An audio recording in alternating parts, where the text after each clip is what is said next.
विनय ने वैशाली को मिलने के लिए जगह बताते हुए कहा, अच्छा वैशाली, उस कैफे में ही मिलते हैं ना जहां सौम्या के बर्थडे वाले दिन हम मिले थे। तुम्हें वो पसंद है ना, और वहां का डोसा भी। ठीक है ना, आज मैं तुम्हें फिर वहीं लेकर जाऊंगा। वैशाली ने कहा, ठीक है। विनय ने पूछा, अच्छा तो फिर तुम मुझे कहाँ मिलोगी? मैं तुम्हें पिक करने आ जाऊंगा अपनी बाइक लेकर। तो वैशाली ने कहा, तुम्हारी बाइक? वो तो तुम्हारे घर पहुंच गई थी ना, फिर बाइक कहां से लेकर आओगे? विनय ने कहा, अरे वो टेंशन मत लो, वो तो मैं कहीं ना कहीं से ले आऊंगा। तुम ये बताओ तुम मुझे कहां मिलोगी? तो वैशाली ने हंसकर कहा, उसी ट्रैफिक सिग्नल पर जहां हम फर्स्ट टाइम मिले थे।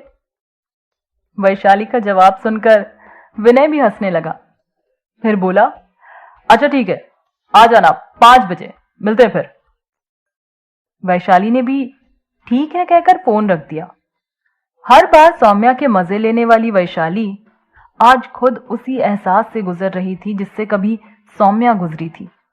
उसके मन में भी यही सब चल रहा था कि शाम को क्या पहनूंगी, कैसे तैयार होना है, मैं कैसे दिखूंगी।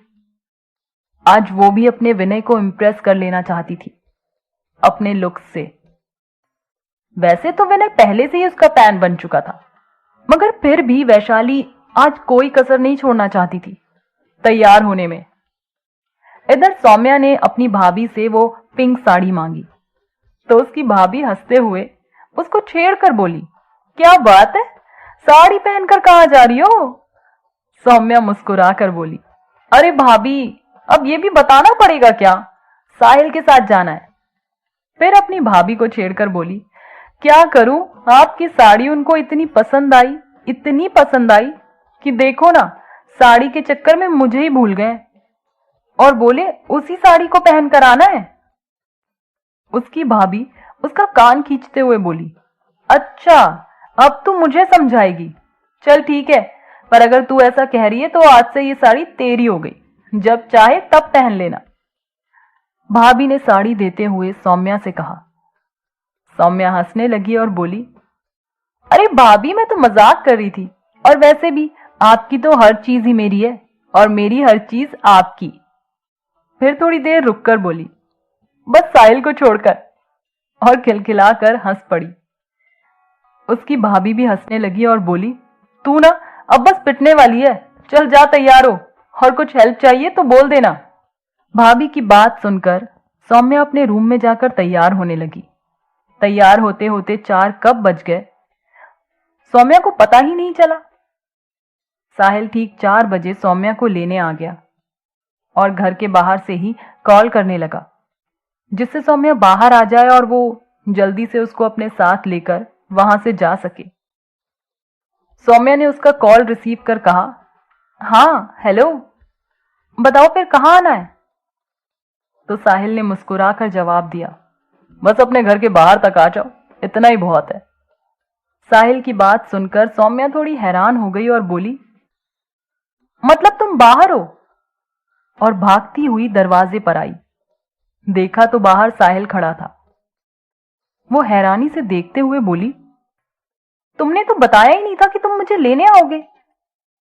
साहिल ने मुस्कुराकर जवाब दिया, लोग इसमें भी बताने वाली बात है क्या? मुझे पता था कि तुम साड़ी पहनकर स्कूटी तो चला नहीं पाओगी, फिर क्या, मैं तुम्हें आज के दिन भी अकेला छोड़ता, इसलिए मैं लेने आ गया। और फिर अब तो हम ऑफिशियली एक दूसरे के हो चुके हैं, देखो ना अपने अपने हाथों में अंगूठियों को। अब मैं तुम्हारी मुट्ठी में हूं और तुम मेरी मुट्ठी में। कहकर साहिल हंसने लगा। सौम्या साहिल से बात कर रही थी, तभी सौम्या की भाभी भी वहां आ गई और साहिल को देखकर हैरान होकर बोली, अरे साहिल, तुम इधर कब आए और बाहर क्यों खड़े हो, अंदर आओ ना। फिर सौम्या की तरफ देखकर बोली, सौम्या भी ना बिल्कुल पागल है, ये नहीं कि अंदर बुला लो, बाहर ही बात किए जा रही है। साहिल को भाभी का ऐसा रिएक्शन देखकर बहुत अच्छा लगा।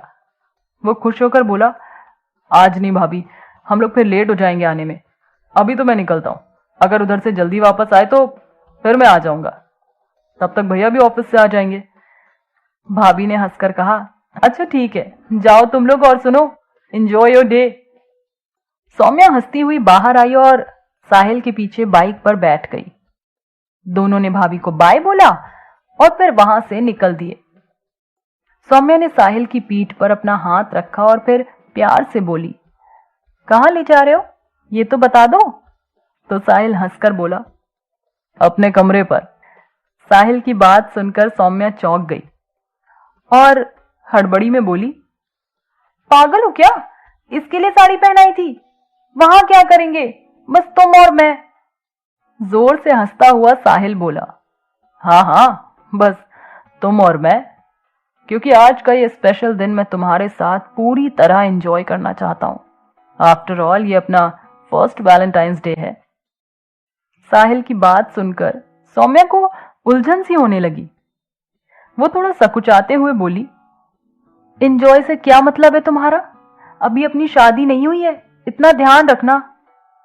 सौम्या की घबराहट देखकर साहिल को हंसी आ रही थी। उसने हंसते हुए कहा, अभी शादी नहीं हुई है तो क्या हुआ, सगाई तो हो ही गई है। साहिल की बातें सुनकर सौम्या की घबराहट बढ़ने लगी थी। उसको अपने मन में ऐसा लग रहा था जैसे साहिल पूरी तरह मन बना चुका है सौम्या के और करीब आने का। सौम्या की धड़कन तेज होने लगी। वह साहिल से धीरे से बोली, साहिल ऐसी बातें मत करो, लगता है जैसे धड़कन रुक जाएगी, और फिर ये सब तो शादी के बाद करते हैं, अभी नहीं प्लीज। सौम्या जैसे हर एक शब्द बड़ी मेहनत से अपने मुंह से निकाल पा रही थी। साहिल को उसकी ये हालत देखकर हंसी आए जा रही थी। साहिल मजे लेते हुए बोला, अब तो तुम मेरे चंगुल में फंस चुकी हो सौम्या, अब वही होगा जो मैं चाहूंगा। सौम्या को समझ ही नहीं आ रहा था कि वो क्या करे। बेचारी चुपचाप साहिल के पीछे बैठी रही। थोड़ी देर बाद साहिल की बाइक उसके घर के बाहर रुकी। शर्माई और घबराई सी सौम्या चुपचाप उतरकर एक तरफ खड़ी हो गई। साहिल ने उसको देखकर कहा, क्या हुआ, चलो ना। सौम्या ने एक नजर उठाकर उसके कमरे की तरफ देखा, फिर साहिल को देखा और नजरें झुकाकर बोली, मैं तो नहीं जाऊंगी। सौम्या के चेहरे पर इस समय जो स्माइल थी वो साहिल को बड़ी प्यारी लग रही थी। क्या सौम्या साहिल के साथ उसके कमरे पर जाएगी? आखिर साहिल के दिमाग में चल क्या रहा है? ये जानेंगे